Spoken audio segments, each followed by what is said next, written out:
আগামীকাল আমরা ঢাকায় বিক্ষোভ মিছিল এবং সমাবেশ আছে, পাশাপাশি সারা দেশে সকল জায়গায় আমরা ছাত্র সমাজকে সাথে নিয়ে, ছাত্র জনতাকে সাথে নিয়ে অবস্থান কর্মসূচি ঘোষণা করেছি।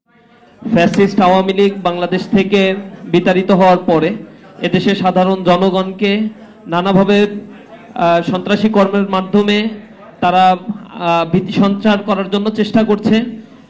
বিগত কয়েকদিন ধরে আওয়ামী লীগের দোসর যারা এই দেশে রয়েছে তাদের দুর্নীতির অর্থ দিয়ে তারা নানাভাবে এই দেশকে অস্থিতিশীল করার জন্য চেষ্টা করছে এবং জুলাই সনদকে কেন্দ্র করে বর্তমান রাজনৈতিক দলগুলোর মধ্যে যে ধরনের অনৈক্যের কথা আমরা দেখতে পাচ্ছি, সামগ্রিক প্রেক্ষাপটে বাংলাদেশের বর্তমান রাজনৈতিক অঙ্গন এবং রাজপথ অনেকটা অস্থির অবস্থা বিরাজমান রয়েছে। এরই পরিপ্রেক্ষিতে দেশে চলমান পরিস্থিতি নিয়ে ইসলামী ছাত্র শিবিরের এই জরুরি সংবাদ সম্মেলনে আমাদের মাঝে উপস্থিত রয়েছেন বাংলাদেশ ইসলামী ছাত্র শিবিরের মোহতারাম কেন্দ্রীয় সভাপতি জাহিদুল ইসলাম ভাই, উপস্থিত রয়েছেন অন্যান্য সেক্রেটারিয়েট বৃন্দ এবং ঢাকার বিভিন্ন শাখার সভাপতি বৃন্দ।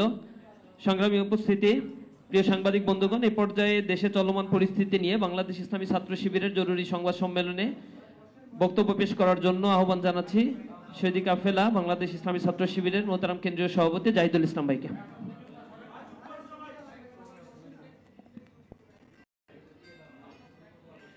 আউযুবিল্লাহি মিনাশ শাইতানির রাজিম, বিসমিল্লাহির রহমানির রহিম, আলহামদুলিল্লাহ ওয়াসসালাতু ওয়াসসালামু আলা রাসূলিল কারীম ওয়া আলা আলিহি ওয়া সাহবিহি আজমাইন। দেশের চলমান পরিস্থিতি নিয়ে ইসলামী ছাত্র শিবিরের পক্ষ থেকে আয়োজিত আজকের এই জরুরি সংবাদ সম্মেলনে উপস্থিত ইসলামী ছাত্র শিবিরের সেক্রেটারি জেনারেল ছাত্রনেতা নুরুল ইসলাম সাদ্দাম, উপস্থিত কেন্দ্রীয় দায়িত্বশীল বৃন্দ, ঢাকার বিভিন্ন শাখার দায়িত্বশীল ভাইয়েরা এবং উপস্থিত সম্মানিত সাংবাদিক ভাই এবং বোনেরা, আসসালামু আলাইকুম রহমতুল্লাহি ওয়া বারাকাতুহু। আমি আশা করছি সবাই ভালো আছেন, সুস্থ আছেন, আল্লাহর কাছে শুকরিয়া আদায় করছি। সম্মানিত সাংবাদিক বৃন্দ, আপনারা জানেন যে বাংলাদেশ এক কঠিন সংবেদনশীল সময় অতিক্রম করছে। 15.5 বছরের ফ্যাসিবাদী শাসনের শিকল ভেঙে সাম্য, মানবিক মর্যাদা ও সামাজিক ন্যায়ের ভিত্তিতে নতুন বাংলাদেশ নির্মাণ প্রক্রিয়া শুরু হলেও একই সঙ্গে কথিত রাজনীতির নামে সামাজিক আধিপত্য প্রতিষ্ঠার পুরনো দ্বন্দ্ব আবারও সক্রিয় হয়ে উঠেছে। এই দ্বন্দ্বে কে বিজয়ী হবে তার সময় বলে দিবে। তবে দেশের আপামর ছাত্র সমাজকে সঙ্গে নিয়ে ইসলামী মূল্যবোধ ও জুলাই বিপ্লবের আদর্শ বাস্তবায়নে বাংলাদেশ ইসলামী ছাত্র শিবির অঙ্গীকারবদ্ধ।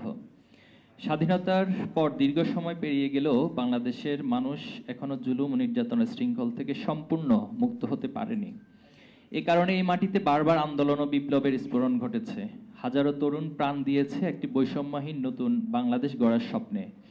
তাদের সেই স্বপ্ন ও সংগ্রামের ধারাবাহিকতায় জুলাই বিপ্লবের মাধ্যমে দেশের রাষ্ট্র গঠনে সহায়ক হবে। প্রিয় সাংবাদিক বৃন্দ, আপনারা অবগত আছেন যে গণ অভ্যুত্থান পরবর্তী সরকার রাজনৈতিক সংস্কারের লক্ষ্যে ঐক্যমত কমিশন গঠন করেছে এবং রাজনৈতিক দলগুলোর সঙ্গে আলোচনার মাধ্যমে একটি সংস্কার রূপরেখা প্রণয়ন করেছে। কিন্তু দুঃখজনকভাবে একটি বিশেষ রাজনৈতিক দল গুরুত্বপূর্ণ বিষয়ে নোট অফ ডিসেন্ট দিয়ে ফ্যাসিবাদী রাজনীতির ধ্বংসাবশেষকে টিকিয়ে রাখার অপচেষ্টা করছে। আমরা এই ধরনের স্বার্থান্বেষী রাজনীতির তীব্র নিন্দা জানাই।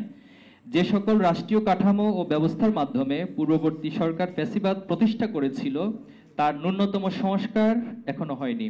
অন্তর্বর্তীকালীন সরকারও এই ক্ষেত্রে চরম ব্যর্থতার পরিচয় দিয়েছে। প্রায় 2000 শহীদের রক্তে অর্জিত জুলাই গণ অভ্যুত্থানের বৈধতা রক্ষার জন্য জুলাই সনদ আইনগতভাবে স্বীকৃত হওয়া অত্যন্ত জরুরি। আমরা দলীয় এজেন্ডার গণ্ডি পেরিয়ে দ্রুত গণভোটের মাধ্যমে জুলাই সনদকে আইনি ভিত্তি প্রদান করার আহ্বান জানাচ্ছি। প্রিয় সাংবাদিক ভাই এবং বোনেরা, আমরা উদ্বেগের সঙ্গে লক্ষ্য করছি জুলাই বিপ্লব পরবর্তী সময়ে দেশ জুড়ে একটি দলের রাজনৈতিক পরিচয়ের আড়ালে চাঁদাবাজি এক মহামারীর রূপ নিয়েছে। দেশের বিভিন্ন স্থানে এই চাঁদাবাজরা এক প্রকার অরাজকতা চালাচ্ছে। এরই মধ্যে পুরান ঢাকায় চাঁদা না পেয়ে ব্যবসায়ী সোহাগকে পাথর মেরে হত্যার ঘটনা গোটা জাতিকে নতুন করে ভাবতে শিখিয়েছে।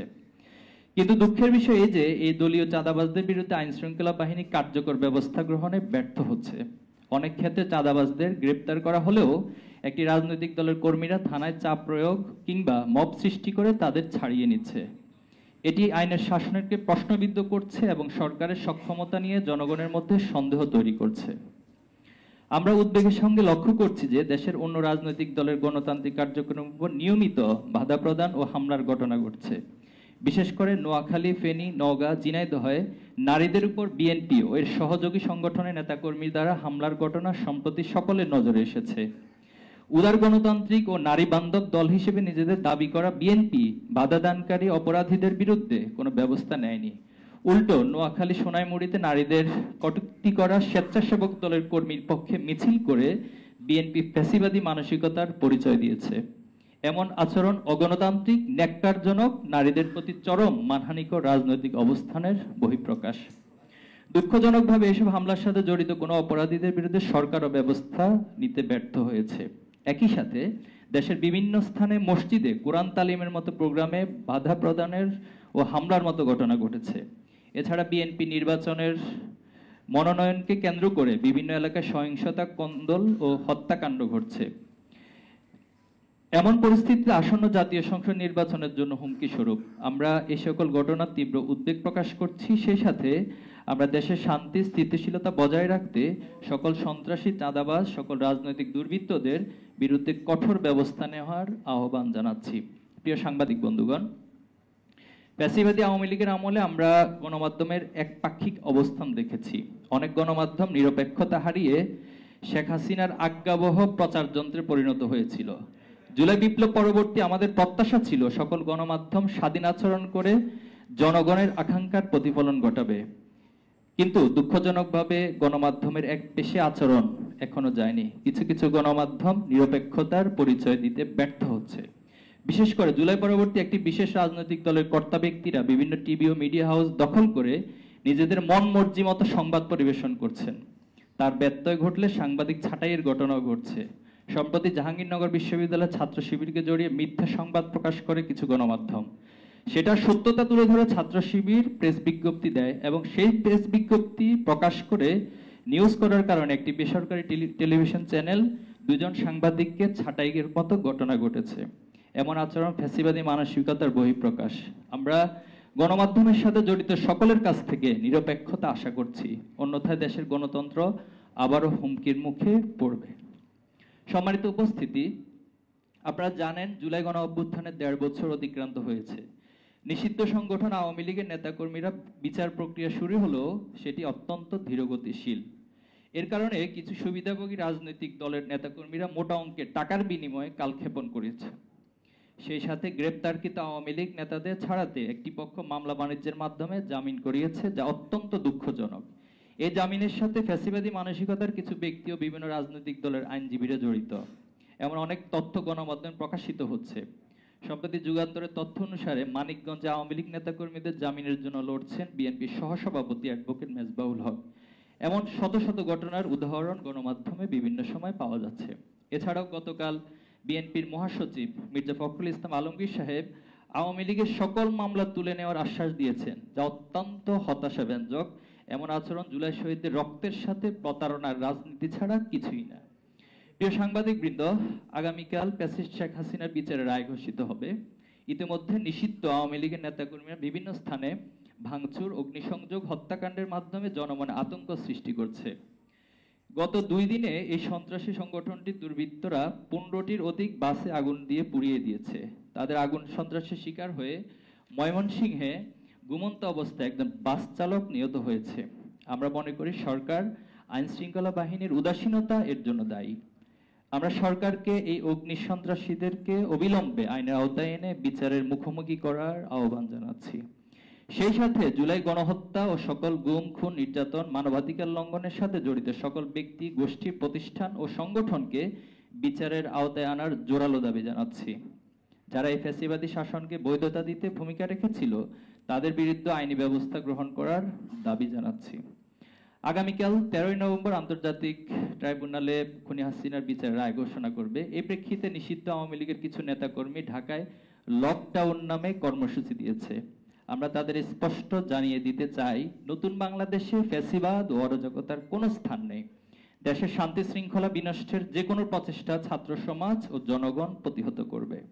বাংলাদেশ ইসলামী ছাত্র শিবির দেশের আপামর ছাত্র জনতাকে সঙ্গে নিয়ে যে কোনো নৈরাজ্যের উপযুক্ত জবাব দিতে প্রস্তুত রয়েছে। প্রিয় সাংবাদিকবৃন্দ, দীর্ঘ ফ্যাসিবাদের জাতাকল থেকে অনেক ত্যাগের বিনিময়ে আমরা নতুন বাংলাদেশ পেয়েছি। এই বাংলাদেশ রক্ষার দায়িত্ব আমাদের সবার। প্রতিহিংসা, হীনমন্যতা ও পরস্পর কাদা ছোড়াছুড়ি রাজনীতি আরো ফ্যাসিবাদী কাঠামো ফিরিয়ে আনতে পারে। তাই জুলাইয়ের আকাঙ্ক্ষাকে ধারণ করে চাঁদাবাজি, দুর্নীতি, মামলা বাণিজ্য, সকল প্রকার সহিংস মনোভাব পরিহার করে একটি যৌক্তিক রাজনৈতিক সংস্কারের মাধ্যমে ঐক্যবদ্ধভাবে দেশকে এগিয়ে নিতে আমরা বিএনপি, জামাত সহ সকল রাজনৈতিক দলের কাছে আহ্বান জানাচ্ছি।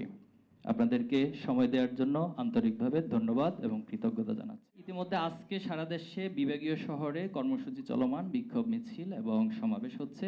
আগামীকাল আমরা ঢাকায় বিক্ষোভ মিছিল এবং সমাবেশ আছে। পাশাপাশি সারা দেশে সকল জায়গায় আমরা ছাত্র সমাজকে সাথে নিয়ে, ছাত্র জনতাকে সাথে নিয়ে অবস্থান কর্মসূচি ঘোষণা করি। ছাত্র জনতা তো জনগণেরই অংশ, আমরাও তো জনগণেরই অংশ। জনগণের যে প্রত্যাশা, সেটা যদি আপনি জনগণের কাছাকাছি পৌঁছান তাহলে সেটা দেখতে পাবেন। এবং সোশ্যাল মিডিয়াতে এই আগুন সন্ত্রাস এবং যারা নৈরাজ্য সৃষ্টি করছে, অরাজকতা সৃষ্টি করছে, তাদের পক্ষে জনগণের সেন্টিমেন্ট ফুটে উঠেছে। এবং সে জায়গা থেকে আমরা রাজপথে অবস্থানের মাধ্যমে মূলত তাদেরকে যে প্রতিহত করা এবং রাজপথে তাদেরকে মোকাবেলা করা, পাশাপাশি আইন শৃঙ্খলার বাহিনীর যে ভূমিকা, এর মধ্য দিয়ে আশা করি যে ভীতির কথা বলছেন এটা দায় দিয়ে দেওয়ার একটা রাজনীতি, এটা আওয়ামী লীগ শুরু করেছিল বিগত সময়ে। কিন্তু আমরা দুঃখজনকভাবে দেখেছি যে আপনাদের সামনেই, গণমাধ্যমের সামনেই যখন ছাত্র দলের সেক্রেটারিকে প্রশ্ন করা হয়েছিল, তখন পাশ থেকে ছাত্র দলের কেন্দ্রীয় সভাপতি বলেছিলেন যে দায় দিয়ে দাও। তো এই যে দায় দিয়ে দেওয়ার রাজনীতি বাংলাদেশে 5ই আগস্টের পর আবার হচ্ছে, এটা খুবই দুঃখজনক এবং লজ্জাজনক। তো এই দায় দিয়ে দেওয়ার রাজনীতি সবচেয়ে বেশি বর্তমান আমরা দেখছি যে ছাত্রলীগ, আওয়ামী লীগ এবং পাশাপাশি আমাদের বন্ধুপ্রতিম ছাত্র সংগঠন, ছাত্র দলের মধ্যে এই প্রবণতা। যেখানে এনসিপির সামনে যাকে গ্রেপ্তার করা হয়েছে, ধরা হয়েছে, সে নিজে বলেছে তিনি আওয়ামী লীগ, ছাত্রলীগের সাথে জড়িত, অথচ সেটাকে ভুয়া ফটো কার্ড বানিয়ে অথবা সোশ্যাল মিডিয়াতে গুজব ছড়িয়ে ছাত্র শিবির বানিয়ে দেওয়া, এটা খুবই মানে হীন রাজনৈতিক পরিচয় বহন করে। ফ্যাসিবাদের বিরুদ্ধে আমরা সকল শক্তি সবসময় এক আছি। এবং খুবই মজার বিষয় হচ্ছে, ফ্যাসিবাদ যখন একটু নাড়াচাড়া দেয়, একটু উকিঝুঁকি দেয়, বাংলাদেশে কর্মসূচি দেওয়ার চেষ্টা করে, তখন ফ্যাসিবাদ বিরোধী সকল শক্তি ইচ্ছে অনিচ্ছে আমরা এক হয়ে যাই। আলহামদুলিল্লাহ, এটা অব্যাহত থাকবে।